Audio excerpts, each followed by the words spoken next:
Muchas gracias, Alejandro. Felicito a Pilar y a María Marta por las excelentes presentaciones que nos acaban de dar y creo que van a haber preguntas muy interesantes en relación a prevención y exposición de trabajadores de la salud, riesgo y pronóstico.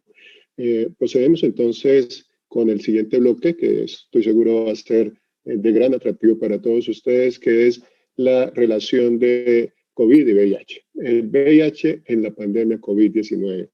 Y para ello, pues tenemos excelentes expositores inimaginables para este tipo de presentaciones que nos darán un claro diagnóstico de cuál es la situación en el breve tiempo que tienen cada uno de ellos, confiando sin ninguna duda de su capacidad para hacerlo de una manera espectacular.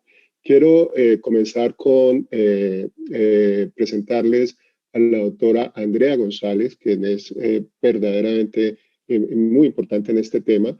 La doctora Andrea González es directora ejecutiva del Centro para la Prevención y Atención Integral del VIH-Sida en la Ciudad de México, que a través de las clínicas especializadas Condesa, que ella dirige, coordina la respuesta del gobierno mexicano al VIH y el SIDA en la ciudad. Ella, pues, a través de las clínicas Condesa ha tenido enorme experiencia y ha implementado grandes programas de testeo y prevención, y precisamente ese es el tema que queremos que en los 10 minutos nos hable Andrea, y es el testeo y prevención en tiempos de pandemia para VIH. Muchas gracias, Andrea, por aceptar nuestra invitación, y cuando vayamos en 8 minutos te estaré notificando. Ahí estamos viendo tu presentación, así que puedes seguir.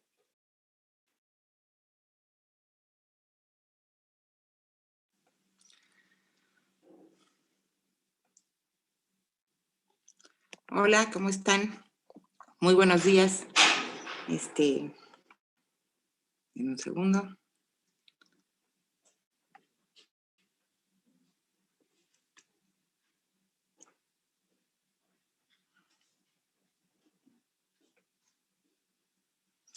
Muy buenos días. Pues estoy aquí desde la Ciudad de México. Me da muchísimo gusto en estos tiempos difíciles. Desde la Ciudad de México, quizás la ciudad más afectada, pues si no del mundo, seguramente del continente, en un momento muy difícil de la ciudad, pero me da muchísimo gusto verlos, me da muchísimo gusto que en este final de año, en donde ya era tradición estar con ustedes, podamos vernos, cuando menos virtualmente. Me dieron el tema de testeo y prevención en la pandemia, y básicamente yo les voy a hacer algunos comentarios muy rápidos a partir de lo que ha pasado en la Ciudad de México. En la Ciudad de México, como saben ustedes, las clínicas Condesa están en primer nivel de atención, lo cual pues significó una posibilidad de mantener los servicios a personas con VIH durante toda la pandemia, con algunas restricciones en los tiempos de cierre, pero mantuvimos básicamente el ingreso de personas, el tratamiento de todas las personas, y e incluso tuvimos que admitir a los pacientes de VIH de otras instituciones que estaban y siguen, y ahora otra vez con muchísima energía, dedicados al tratamiento de COVID. Al día de ayer teníamos, al 31 de octubre de 2020, teníamos, por lo tanto, 15.131 hombres en tratamiento activo, 1.619 mujeres y 332 personas trans, 17.082. Hicimos un cruce de datos entre las personas registradas en nuestro sistema de tratamientos de VIH, y nos encontramos con que 193 personas con tratamiento para VIH y 98 que habían recibido algún tratamiento preventivo posexposición en la clínica Condesa, habían sido positivos. El CISBER es el sistema que reporta los casos COVID. 18 personas, este cruce lo hicimos en agosto, representa la primera ola, de COVID está en este momento estamos en el segundo brote, en el rebrote de COVID, pero durante la primera ola registramos confirmadas en el sistema de la Dirección General de Epidemiología para COVID a 193 personas de nuestros pacientes con COVID y 18 de las clínicas Condesa fallecidos confirmados en este sistema. Falta hacer un cruce con la base porque ya existe una base en la Ciudad de México de exceso de mortalidad que es muchísimo más preciso porque como saben ustedes en México realmente el número de pruebas es muy bajo respecto de la población y tampoco están incluidas las personas que se han diagnosticado en laboratorios privados, pero digamos que en el sistema 198 personas resultaron. De estas 18 personas que murieron, tenemos 3 grupos de pacientes. El mayor grupo, que es la mitad, son personas que no habían iniciado tratamiento o lo habían reiniciado recientemente con muy bajos CD4. Y teníamos otro grupo que tenía comorbilidades asociadas al VIH, como diabetes y obesidad fundamentalmente, y algunos otros que sí no encontrábamos factores de riesgo. El grupo más grande, insisto, fueron personas que no estaban en tratamiento o que habían abandonado el tratamiento y tenían muy bajos CD4. La mayoría de las personas que se hospitalizaron de estos 18 que revisamos los expedientes fueron referidos desde la Clínica Condesa a los hospitales. Y aquí es donde les quería yo presentar la importancia del tema del testeo y de las medidas preventivas en el ámbito de la pandemia en VIH. Entre enero y octubre de 2019 habíamos tenido 2.014 ingresos, entre enero y octubre de 2020 2.319, es decir, tuvimos 15.1% más ingresos a tratamiento antirretroviral en este año que en el mismo periodo del año anterior, pero el dato impactante son reingresos, es decir, pacientes que habían abandonado el tratamiento, no solo en la Condesa, podía ser en otras instituciones como el Instituto Nacional de Nutrición o de Enfermedades Respiratorias o en el propio Instituto Mexicano del Seguro Social, que a causa de la pandemia fueron recibidos en la Clínica Condesa. Y aquí tuvimos un 76.1% de incremento. Este punto es muy importante porque desde mi experiencia hubo un incremento de percepción de riesgo entre las personas y esto hizo que muchas personas que habían abandonado el tratamiento en años previos se incorporaran. Esta cifra fue muchísimo mayor solamente, si tomamos solo abril y mayo. En abril y mayo ese incremento fue de cerca del 200%. O sea, y fueron personas que buscaron el tratamiento y reingresar a partir de la pandemia de COVID.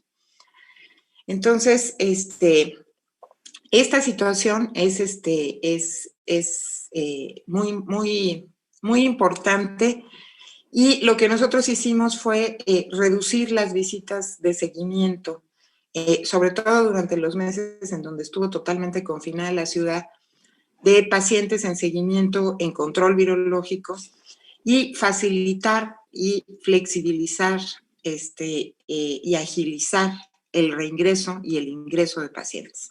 De esta manera, entre enero y octubre, tuvimos 36.781 pruebas realizadas, 3.783 diagnósticos, una prevalencia en este sentido del grupo que acudió a hacerse pruebas de 10.2%. Hicimos un poco menos de pruebas, van a verlo más adelante, pero tuvimos una prevalencia más alta. Abrimos, el número está mal aquí, pero los expedientes de los pacientes fueron muy altos, el número de ingresos y reingresos. De hecho, el 90% de las personas que diagnosticamos tuvieron un expediente abierto en la clínica. Nunca habíamos tenido esta situación en la Condesa. Y esto se debía fundamentalmente a que en el caso de la Condesa, más o menos la mitad de los registros de diagnósticos que hacíamos los teníamos que referir a una institución de seguridad social. Y aquí, como los atendimos a todos, el resto de las instituciones no tratan a los pacientes en primer nivel de atención, sino en hospitales de segundo y de tercer nivel. Y entonces todos los hospitales que atienden VIH siguen siendo hospitales COVID.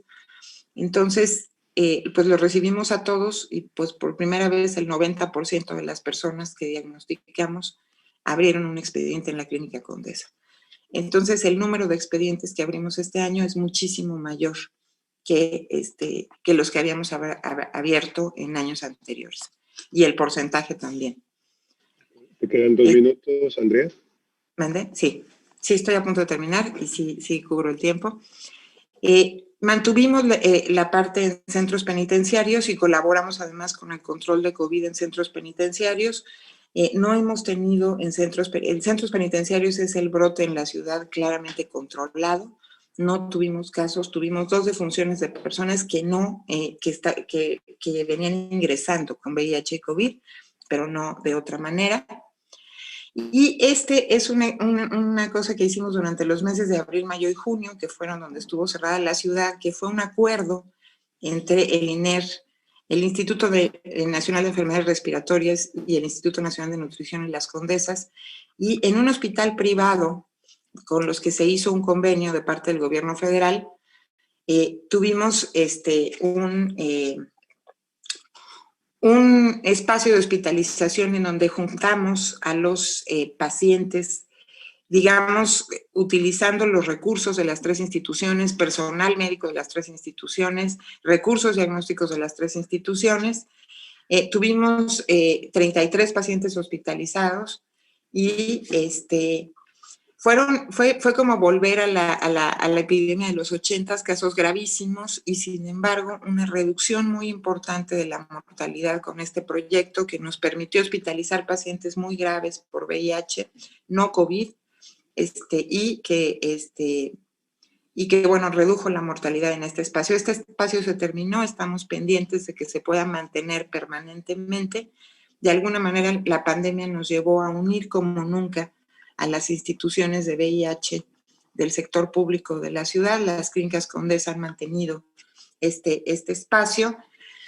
Y bueno, o sea, básicamente termina la presentación, concluía que me parece que en el año que viene es fundamental mantener no solo el testeo, sino la agilización del ingreso a tratamiento antirretroviral, que es muy importante pensar en los servicios en primer nivel de atención, en donde se expone menos el paciente, se expone menos el personal y podemos mantener los servicios de VIH, y que sí tenemos una mayor percepción de riesgo de la población con VIH, lo cual nos permite mejorar algunos de nuestros indicadores y regresar pacientes a tratamiento. Y por último, pues sí quisiera mencionar que la Clínica Condesa perdió 2 personas de su equipo de trabajo, un asistente de dirección en el caso de la Clínica Cuauhtémoc y un médico en la Clínica de Iztapalapa, que la mayoría de nuestros especialistas, además de trabajar en las clínicas Condesa, trabajan en un hospital COVID, pero bueno, pues estamos aquí de pie y trabajando en el tema de VIH. Muchas gracias. Muchas gracias, Andrea, realmente impactantes los datos.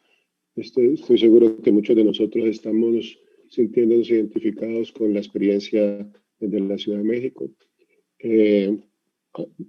Vamos a continuar entonces en el momento con una charla también de gran relevancia e importancia, y es cómo ha sido el enfrentamiento o las dificultades o el manejo de la terapia antirretroviral en tiempos de la pandemia.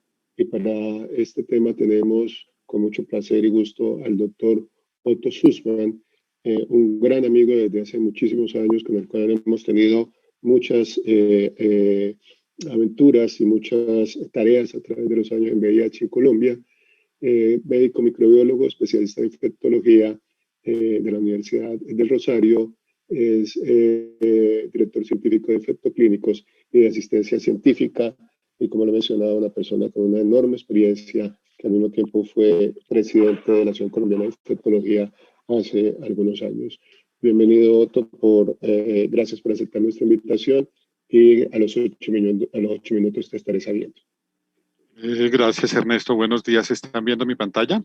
Sí, así es. Sí, bueno, buenos días a todos. Ernesto, muchas gracias. Doctor Beltrán y Isabel Cassetti por permitirme compartir con amigos en esta reunión, y pues vamos a tratar de resumir este tema en los siguientes 8 minutos, como me lo pidió el doctor Martínez.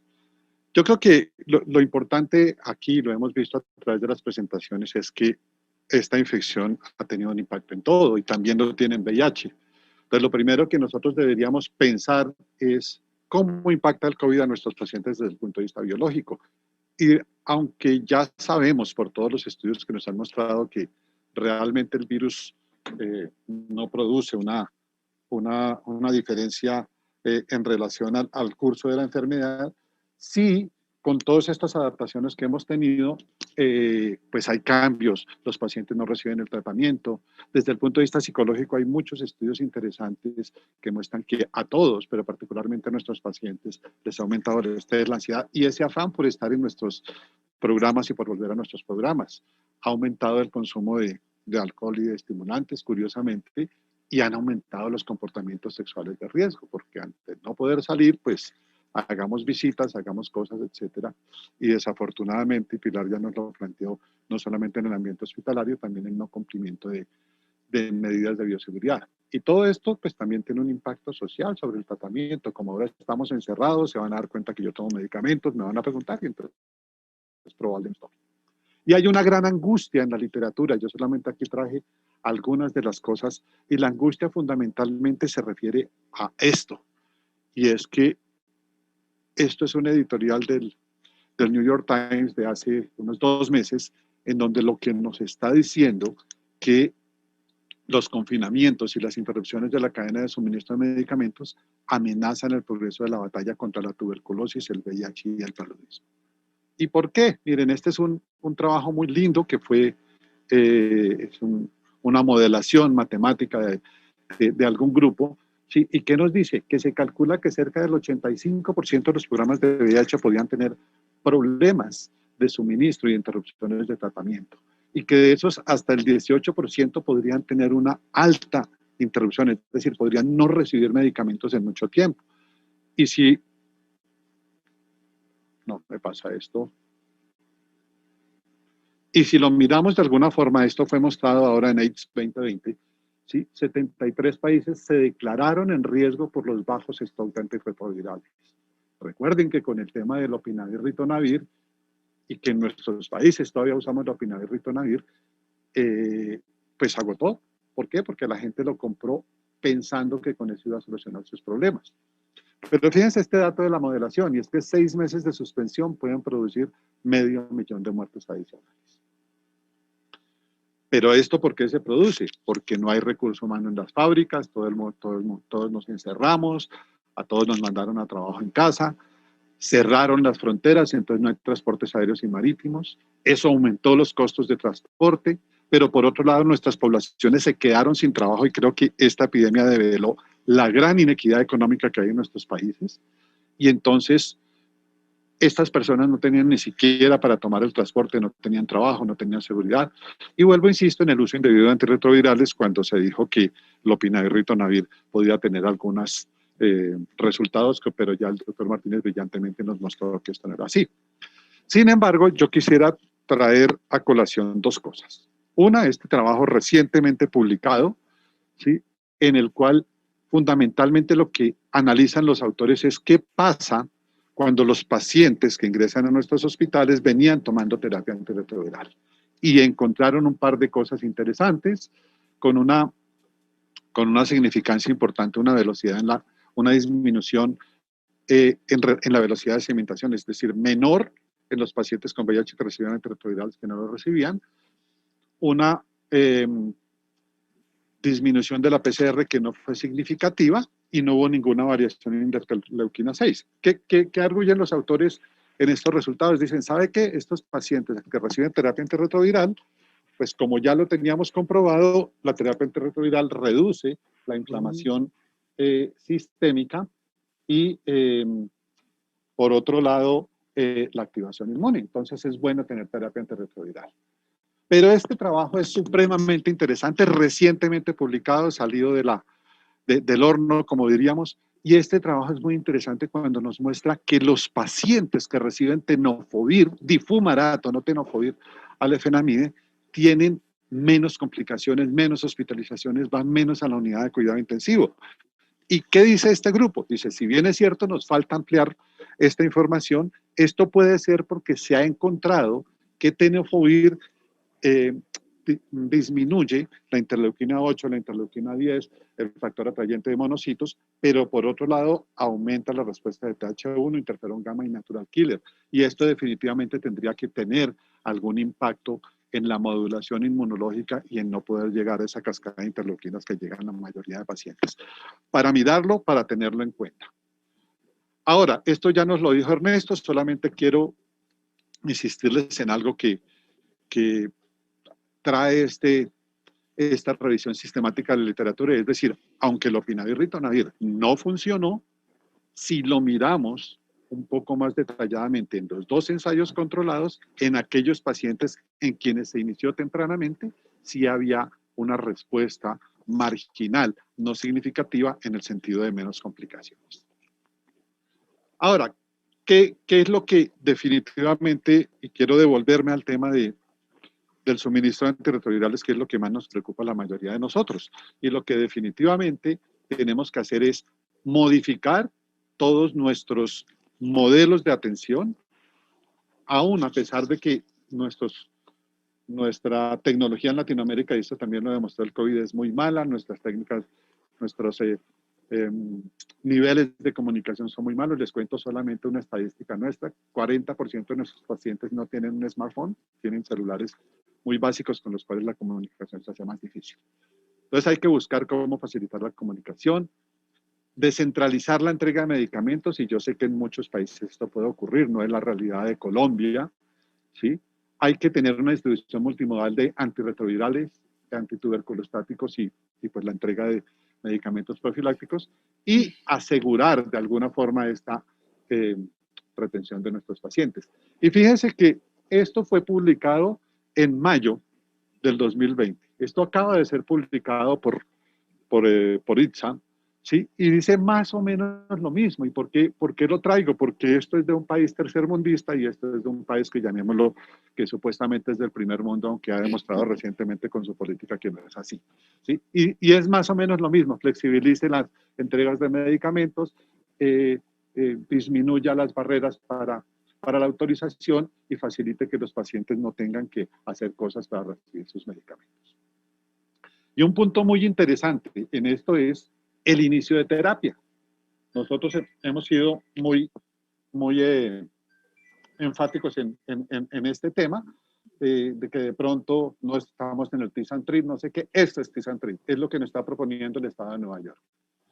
Y en estos sentidos, gracias Ernesto, ya voy a acabar. Y en este sentido, muy importante analizar, y solamente me quiero detener aquí, en cómo vamos a entregar los medicamentos, si en farmacias comunitarias o domiciliario, con todos los problemas. Yo les digo, nosotros hemos tenido demasiados problemas en la entrega domiciliaria por temas de dirección, por temas de confidencialidad, etcétera, etcétera, en hospitales privados u otro tipo de cosas. Seleccionando muy bien a qué pacientes les vamos a mandar los medicamentos o a qué pacientes se los vamos a entregar directamente.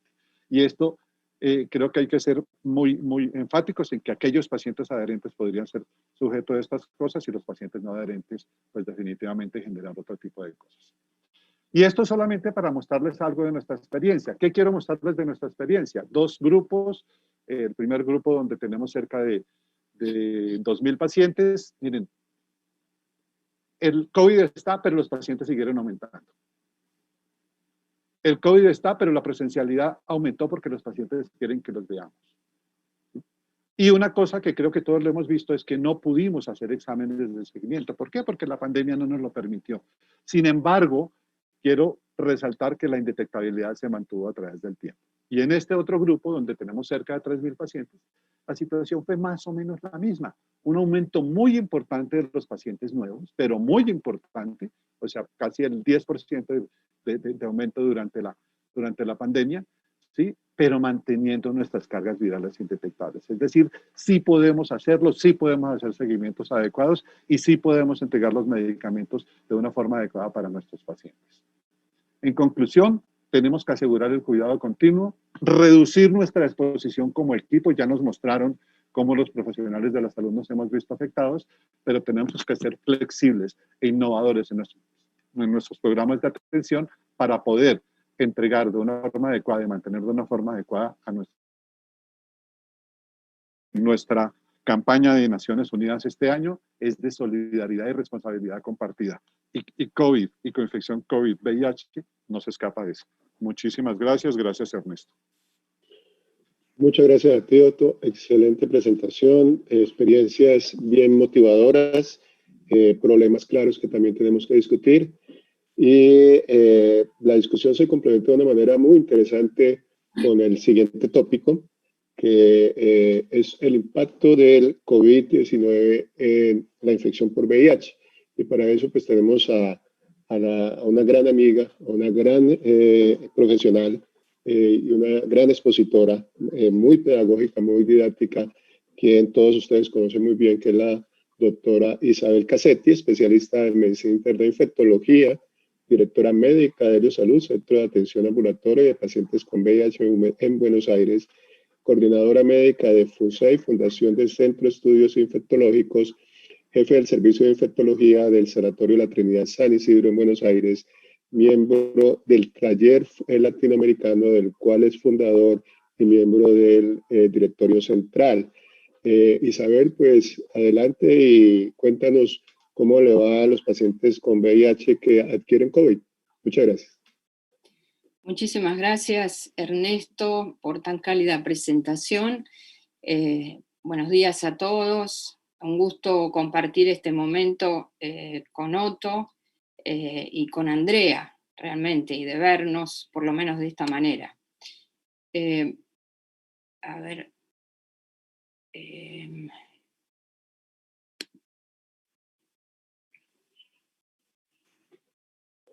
Ponla en pantalla completa y ya la estamos viendo.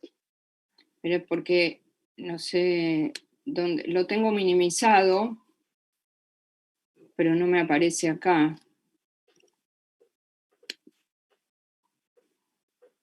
Dame un segundo, a ver.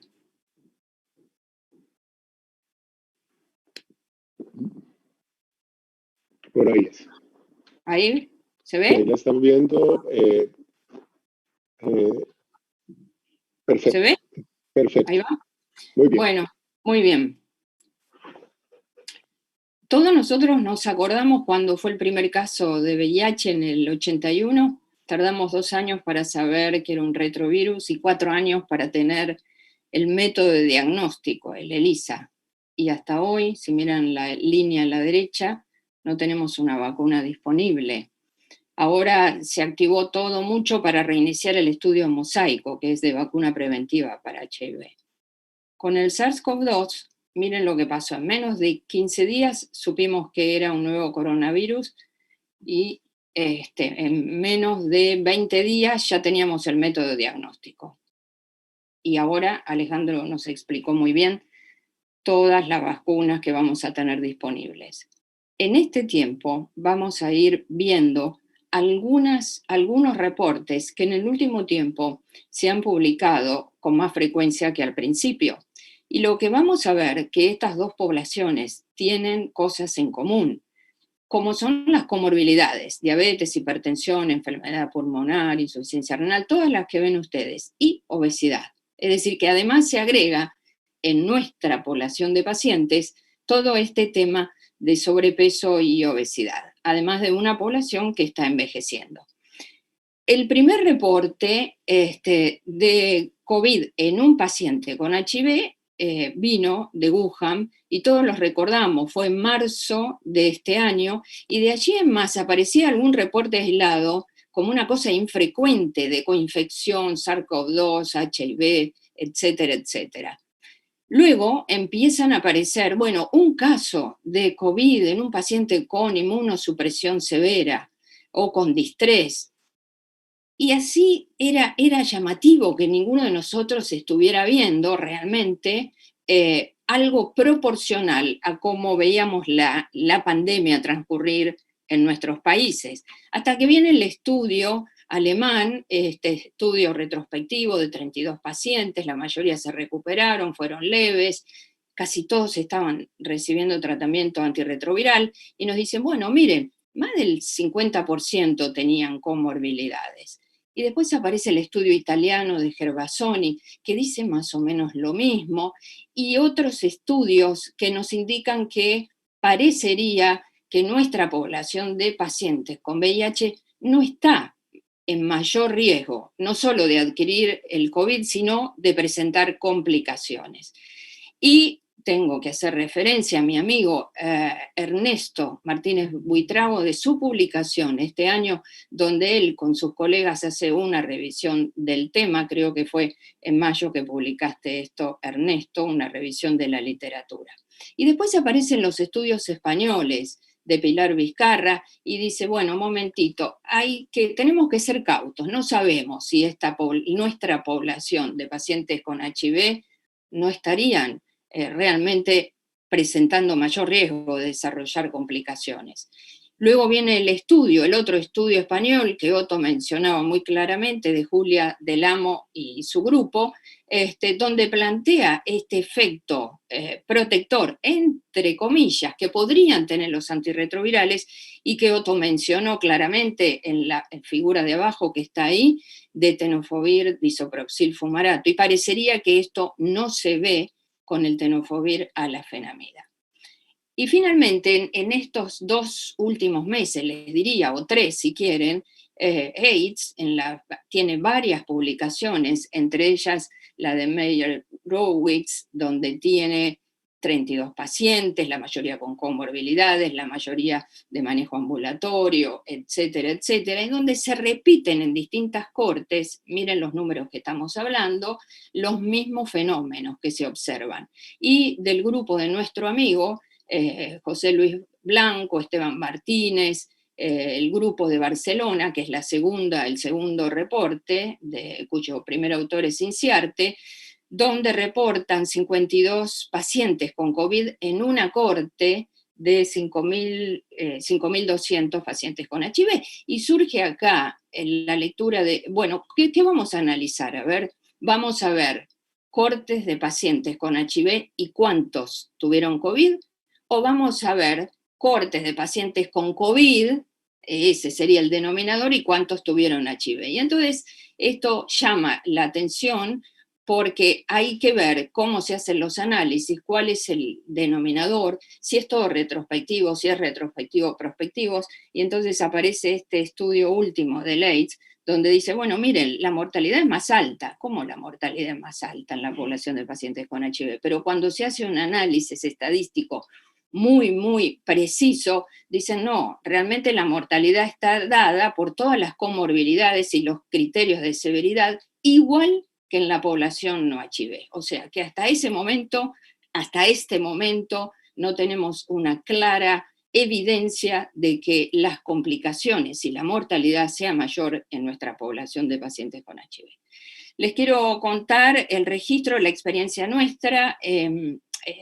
Iniciamos entonces un registro a partir de algunos datos de Helios y se incorporaron todos estos lugares, todas estas instituciones de gente amiga que nos están escuchando, que quisieron participar. Y entonces esto se hizo bajo comité de ética, autorización de los directores de los lugares, etcétera, etcétera.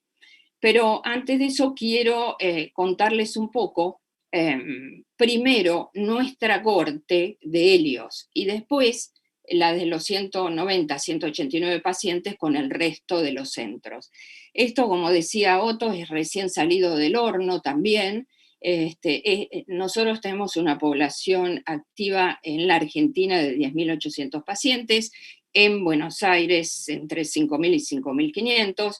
Estos son datos así puros, todavía no tenemos análisis estadísticos, pero le quiero decir, de estos 92 del propio Helios de Buenos Aires, de nuestros centros, la mayoría fueron hombres, la mayoría, más del 50%, tuvieron al menos una comorbilidad, la transmisión fue sexual. El tiempo desde el diagnóstico de HIV, fíjense lo que dice acá, a ver si lo puedo llegar a ver, la mayoría tenían más de 5 años de infección, de 10 a 14, el 93% recibía tratamiento antirretroviral. Eso coincide con lo presentado por los expositores anteriores, la mayoría fue por contacto comunitario y después contacto estrecho, síntomas propios de COVID el 88%, la PCR fue positiva en el 97%, que requirieron UTI, que requirieron internación el 30% y UTI, como ven, el 8%.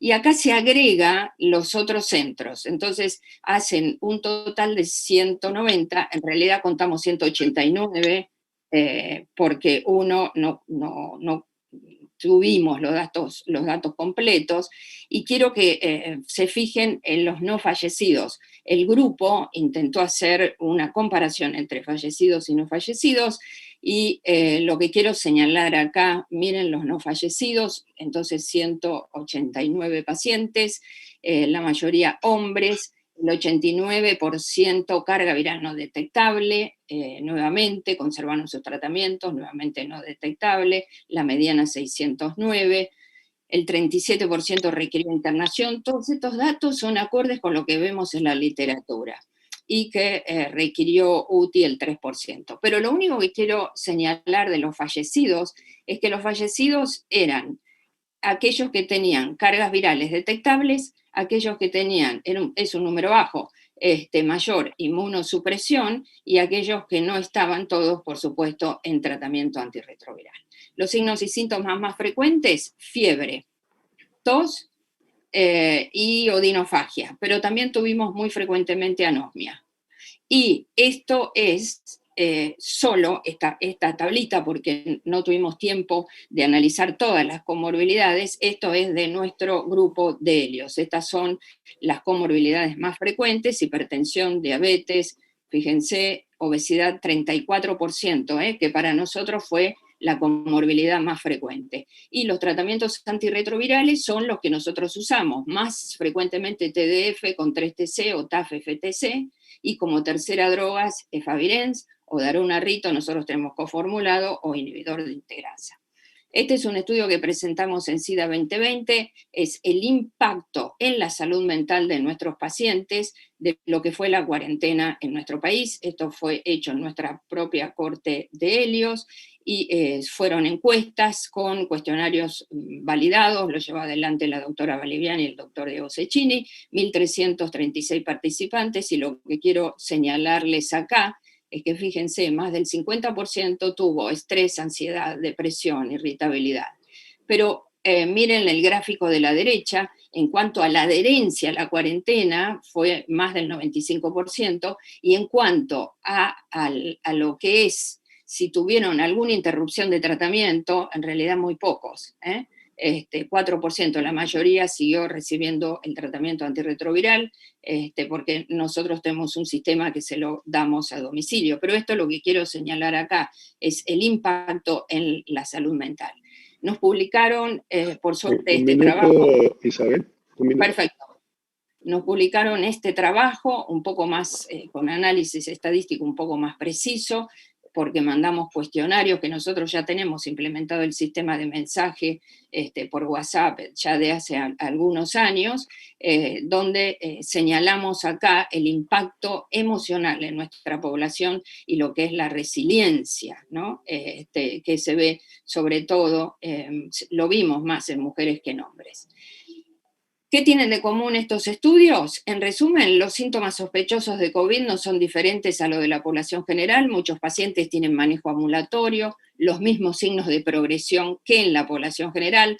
La mayoría están en tratamiento antirretroviral, diferentes tratamientos según distintas cortes. La mayoría tiene más de una comorbilidad y son las comorbilidades más comunes.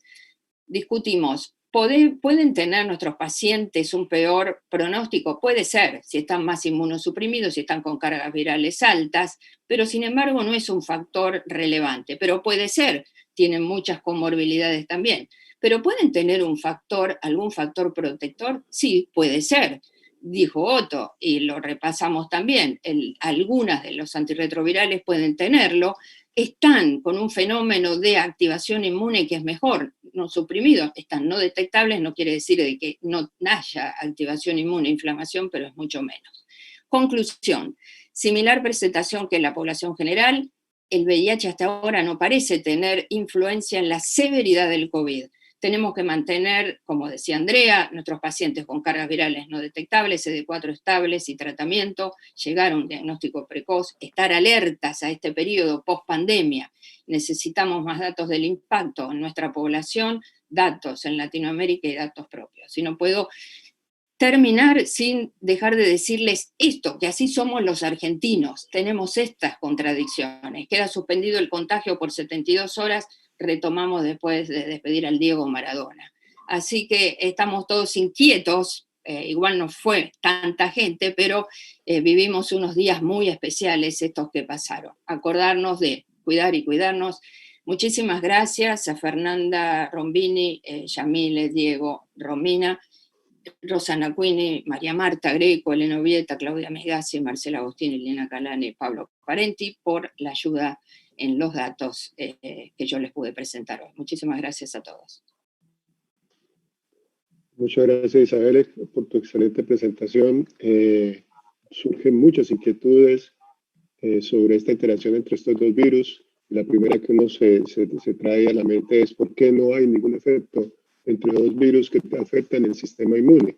Pero si tenemos el tiempo de preguntas que me están confirmando en este momento, yo quisiera retomar las presentaciones de la doctora Greco y de Pilar para hacerle una pregunta que creo que todos nos estamos haciendo, y es en relación al riesgo que tienen los trabajadores de salud para adquirir el COVID.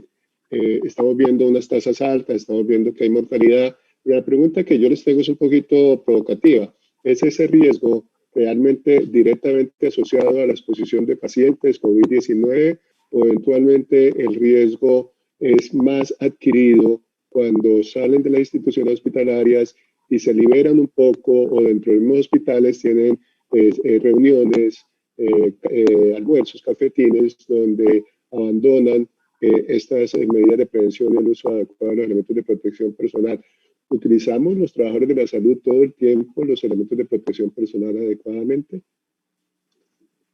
Bueno, yo voy a tomar la posta. Creo que es muy oportuna tu pregunta, Ernesto. Yo creo que depende de la institución y depende del país, pero es cierto y debemos hacer el mea culpa. Hay contagio del personal de salud fuera de las instituciones. Hay adherencia regular en algunos sectores del hospital, más que en otros, y eso requiere que los que protocolizamos no solo nos sentemos a escribir en un escritorio, sino también eduquemos, concienticemos, y a veces, aunque parezca antipático, controlemos que eso que escribimos no quede en un papel. Se requiere mucha educación y concientización, pero es muy oportuna tu pregunta, y de hecho en mi hospital, yo te diría que no lo tengo documentado con exactitud, pero más del 70%, 80% me atrevería a decir, se contagió fuera del hospital. Tuvimos la suerte de ser un hospital que no tuvo falencias en cuanto a los equipos de protección personal, pero supongo que debe haber situaciones en que es mixto, y de hecho hay reportes de falta de equipo de protección personal que pudieron poner en riesgo al personal de salud durante la atención de los pacientes, así que creo que es mixto. Gracias, María Marta. ¿No? Es la experiencia que también tengo yo en mi hospital, que es el más grande público de Colombia, donde entre las poblaciones que menos se infectaron de los trabajadores de salud eran aquellos que estaban en unidades de cuidados intensivos, de unidades COVID, y los que estaban atendiendo pacientes COVID en urgencias. Así que, en efecto, vimos que había mucha adquisición comunitaria entre nuestros trabajadores de la salud también.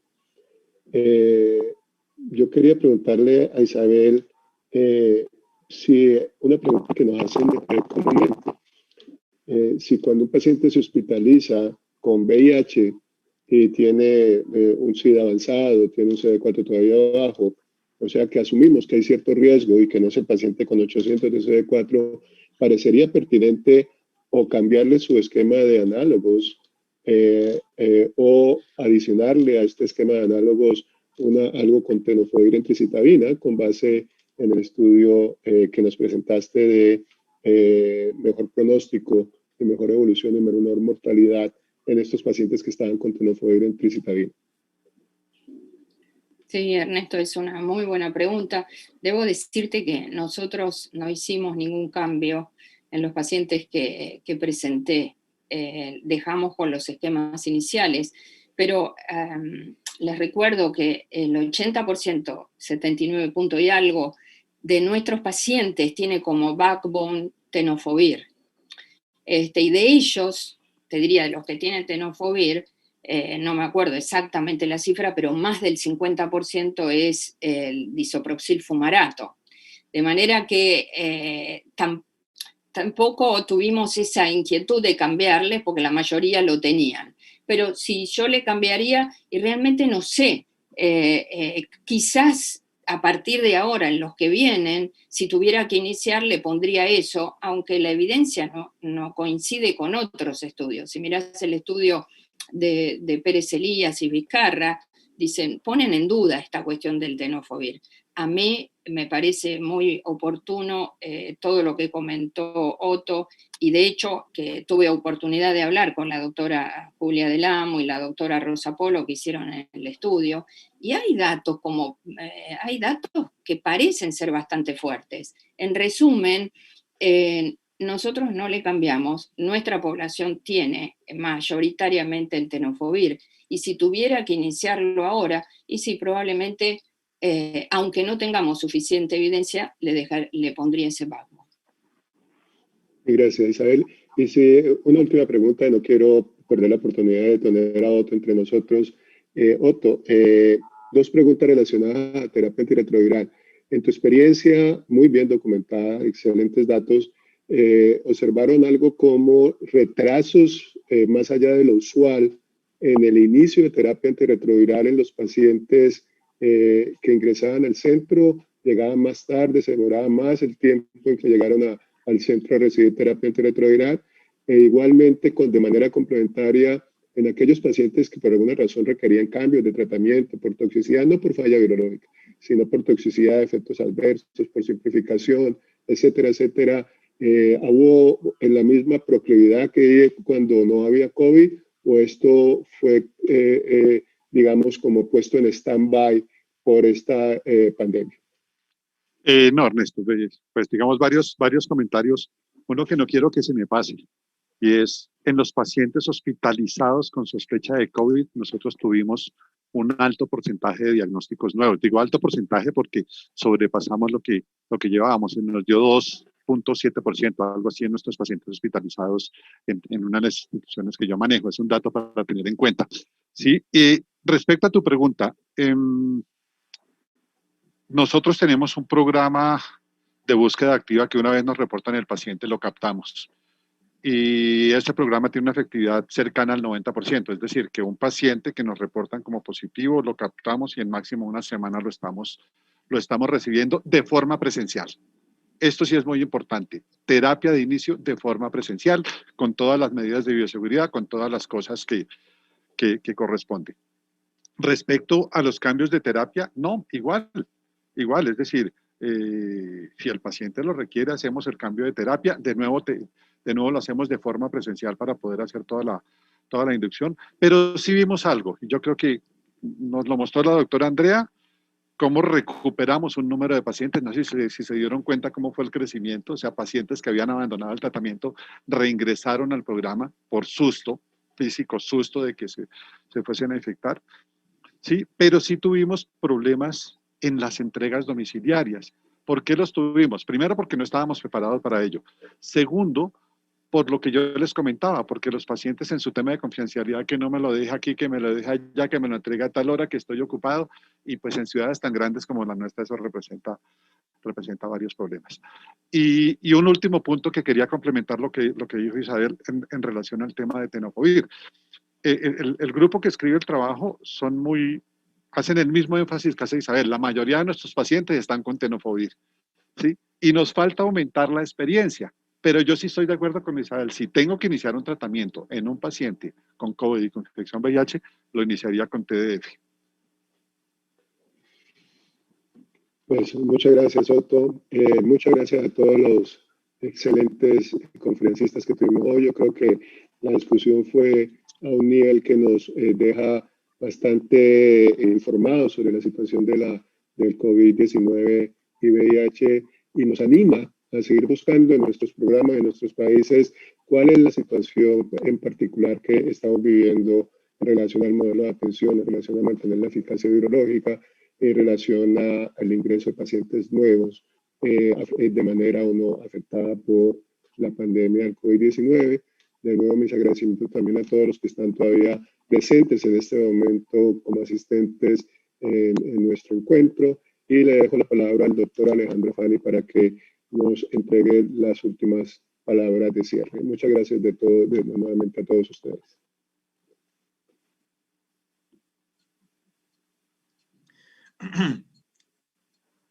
A ver. Ahí. No sé si me veo, no sé aprender la cámara.